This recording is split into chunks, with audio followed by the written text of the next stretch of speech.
A very strong picture I will always carry with me in my memory is the so-called life vest cemetery. It's a place where they have deposited all the life vests the immigrants and the refugees were bringing with them.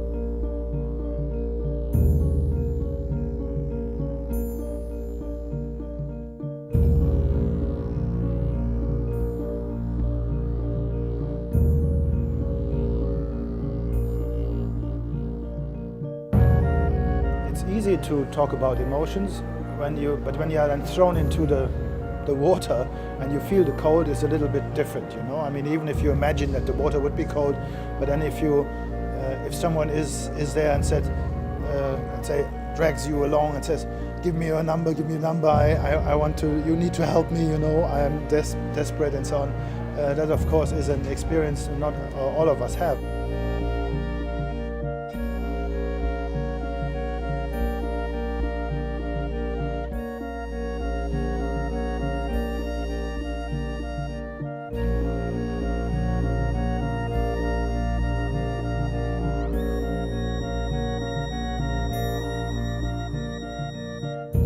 It's very dangerous when you have this prolonged conflicts in the areas.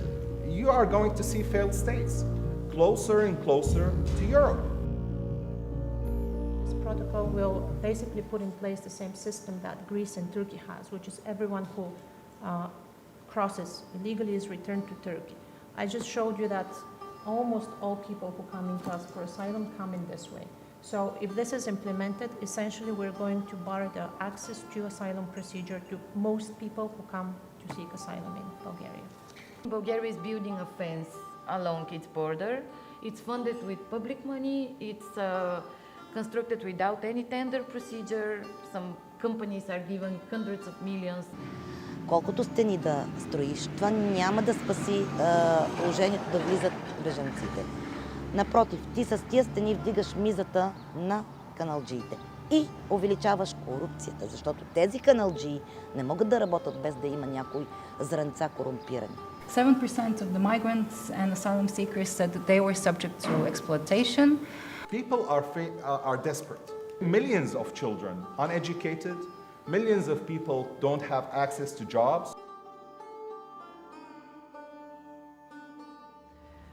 We should establish a more profound asylum system. So not only focus on legal procedures, but also on the status itself. We have to find solutions without losing our principles of liberal society. My belief is people and refugees and smuggling networks will only evolve. They will find new routes, they will find new places. You can't stop it, but at least we can regulate it. We need to find a way to protect those people. And that's not only a European problem, but actually that's a global problem. People need to talk about these issues.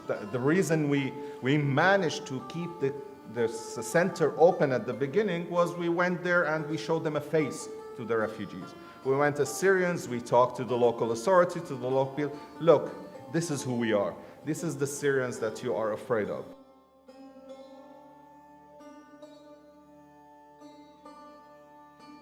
For 3 years now, Bulgaria has not had a working integration program.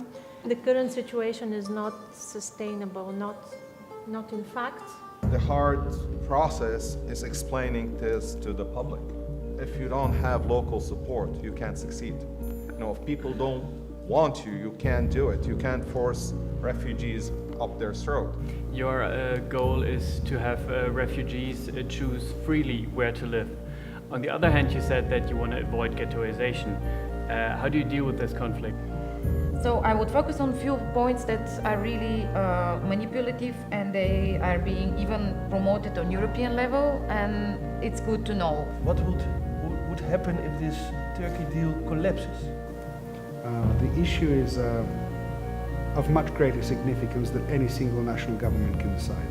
We can treat the outcome, but we are not treating the cause.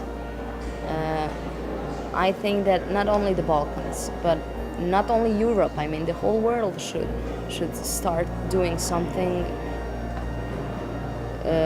trying to figuring out how to stop and end the war. Къде смях? Аз ще се разплача, ти ми викаш усмихнато. Не, продължаваме да работим. Не се предаваме.